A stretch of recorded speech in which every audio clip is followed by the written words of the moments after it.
ഒരു solar panel install ചെയ്ത് കഴിഞ്ഞ് ഒരു കൊല്ലം കഴിയുമ്പോഴേക്കും അത് ഇൻസ്റ്റാൾ ചെയ്ത് ലാഭമാണോ നഷ്ടമാണോ എന്ന് എങ്ങനെ മനസ്സിലാക്കാം? ഒരു സബ്സ്ക്രൈബർ ചോദിച്ച ചോദ്യമാണ്. ഇതൊരു കുഴയ്ക്കുന്ന ചോദ്യമാണ്. ഒരു കൊല്ലം കൊണ്ട് എന്ത് ചെയ്താലും സോളാർ ലാഭകരമായിരിക്കില്ല. സോളാറിൻ്റെ കമ്പനിക്കാർ തന്നെ പറഞ്ഞ് 10 മുതൽ 15 വർഷമൊക്കെ മിനിമം എടുക്കും അത് ലാഭകരമായി വരാൻ. ഇപ്പം നല്ല രീതിയിൽ കൺസ്യൂം ചെയ്യുന്ന ഒരു കൊമേഴ്ഷ്യൽ യൂണിറ്റോ ഇൻഡസ്ട്രി യൂണിറ്റോ ഒക്കെ ആണെങ്കിൽ പിന്നെയും ഫാസ്റ്റായിട്ട് ഇതിൻ്റെ ബ്രേക്ക് ഈവൺ ആവും, അതല്ലെങ്കിൽ ലാഭകരമാവും. പക്ഷേ നോർമൽ ഒരു 2000-3000 രൂപ 2 മാസത്തിൽ ബില്ലടക്കുന്ന ഒരു സാധാരണ കസ്റ്റമർക്ക് സോളാർ വെച്ച് കഴിഞ്ഞാൽ പെട്ടെന്നൊന്നും അത് ലാഭകരത്തിലാവില്ല.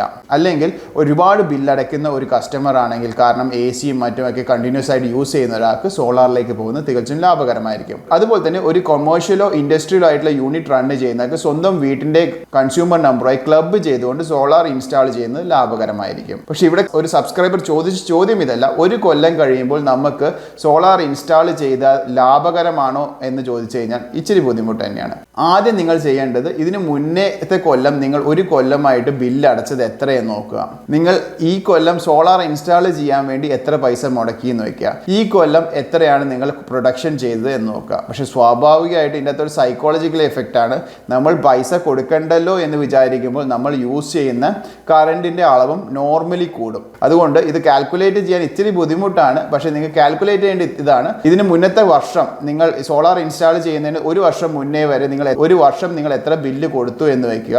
സോളാർ ഇൻസ്റ്റാൾ ചെയ്യാൻ എത്ര ചെലവാക്കി എന്ന് നോക്കുക. ഇതൊരു 10-15% വരുന്നുണ്ടെങ്കിൽ നിങ്ങൾക്കത് ലാഭകരമായിരിക്കാം. നോർമലായും നമ്മൾ ഇൻസ്റ്റാൾ ചെയ്യുമ്പോൾ നമ്മൾ കൂടുതൽ കറണ്ട് യൂസ് ചെയ്യുമ്പോൾ അത് നിങ്ങൾക്ക് ഒരു കംഫേർട്ട് തരുന്നുണ്ട്. നിങ്ങൾ അനുഭവിക്കുന്ന കംഫേർട്ട് പൈസയിൽ വാല്യൂ ചെയ്യാൻ പറ്റാത്ത ഒരു കംഫേർട്ടാണ്. കാരണം സ്ഥിരമായിട്ട് എ സിയിൽ കിടന്നുറങ്ങുന്ന ഒരാൾ നമ്മൾ പിശുക്കി എ സി ഇട്ട് കിടന്നുറങ്ങുന്നതും ആ കംഫേർട്ട് ലെവൽ ഏത് തരത്തിലാണ് നിങ്ങൾക്ക് വാല്യൂ ചെയ്യാൻ പറ്റും ആ രീതിയിൽ വാല്യൂ ചെയ്യാം. അല്ലാതെ ഒരു കൃത്യമായി എങ്ങനെ പ്രോഫിറ്റബിൾ ആണോ നോക്കാൻ വേണ്ടി ഒരു കൃത്യമായ ഒരു അളവ് പോലൊന്നുമില്ല. ഇത് നിങ്ങളുടെ കംഫേർട്ടും ഇതിൻ്റെ അകത്ത് ആഡ് ചെയ്യുന്നുണ്ട്. ഐ ഹോപ്പ് ഞാനിത് എക്സ്പ്ലെയിൻ ചെയ്യാൻ കുറച്ച് നീട്ടി വലിച്ചു എന്ന് തോന്നുന്നു. പക്ഷേ നിങ്ങൾക്ക് മനസ്സിലായി എന്ന് വിചാരിക്കുന്നു. എന്തെങ്കിലും സംശയം ഉണ്ടെങ്കിൽ താഴെ കമന്റ് ബോക്സിൽ രേഖപ്പെടുത്തുക.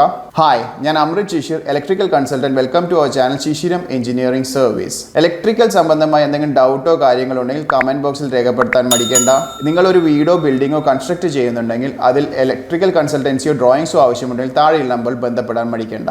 ശിശിരം എഞ്ചിനീയറിംഗ് സർവീസ് നിങ്ങളുടെ പുതിയ വീടിൻ്റെയോ കൊമേഴ്ഷ്യൽ ബിൽഡിങ്ങിൻ്റെയോ അഥവാ ഫാക്ടറിയുടെയോ ഇലക്ട്രിക്കൽ ഡിസൈൻസും ലേഔട്ട് ഡ്രോയിങ്സും ചെയ്തു കൊടുക്കുന്നതാണ്. സിവിൽ ഡ്രോയിങ് നമുക്ക് അയച്ചു തന്നു കഴിഞ്ഞാൽ നിങ്ങളുടെ ആവശ്യങ്ങൾ നമ്മളായിട്ട് ഡിസ്കസ് ചെയ്ത് കഴിഞ്ഞാൽ നിങ്ങൾക്ക് ഇലക്ട്രിക്കൽ ഡ്രോയിങ്സ്, അതിൽ പ്രത്യേകിച്ചും അതിൻ്റെ ലേഔട്ട് ഡ്രോയിങ്സ്, ലൈറ്റും ഫാനും അങ്ങനെയുള്ള സോക്കറ്റ്സും ഏത് പൊസിഷനിൽ വേണം എന്നുള്ള കാര്യം, അതേപോലെ തന്നെ അതിൻ്റെ കോൺഡ്യൂട്ട് പൈപ്പിൻ്റെ ലേഔട്ടും സർക്യൂട്ട് വയർസിൻ്റെ ലേഔട്ടും DB ഡിസൈൻസും, അതേപോലെ തന്നെ DBയിലെ സ്വിച്ച് ഗിയർ ഐറ്റംസ് ആകും പ്രൊട്ടക്ഷൻ ഡിവൈസസുകളുടെയും സ്പെസിഫിക്കേഷനും സൈസും കൃത്യമായി മെൻഷൻ ചെയ്തിരിക്കുക. അതായത് MCBയുടെ സൈസിങ്ങും യൂസ് ചെയ്യേണ്ട കേബിളിൻ്റെ സൈസിങ്ങും, അതുപോലെ തന്നെ RCCB, SPD, ലൈറ്റ്നിങ് പ്രൊട്ടക്ഷൻ, ആവശ്യമുള്ള എല്ലാ പ്രൊട്ടക്ഷനും കാര്യങ്ങളും എന്തെങ്ങനെയാണ് എവിടെയൊക്കെയാണ് കൊടുക്കേണ്ടത് എന്നൊക്കെ ഡീറ്റെയിൽ ആയിട്ട് ഡിസൈൻ ചെയ്ത് തരുന്നതായിരിക്കും. അതുകൂടാതെ തന്നെ CCTV ലേഔട്ട്സും ഫ്യൂച്ചറിൽ സോളാർ വാട്ടർ ഹീറ്റേഴ്സും സോളാർ പവർ പ്ലാന്റും ഇൻസ്റ്റാൾ ചെയ്യേണ്ട ഫീസിബിലിറ്റി ഡ്രോയിങ്സും, ഇതുകൂടാതെ തന്നെ പ്ലംബിങ്ങും മറ്റ് എസ്റ്റിമേഷൻ ഡിസൈൻസും ഒക്കെ അവൈലബിൾ ആണ്. താല്പര്യമുള്ളവർക്ക് താഴെയുള്ള നമ്പറിൽ കോൺടാക്ട് ചെയ്യാവുന്നതാണ്.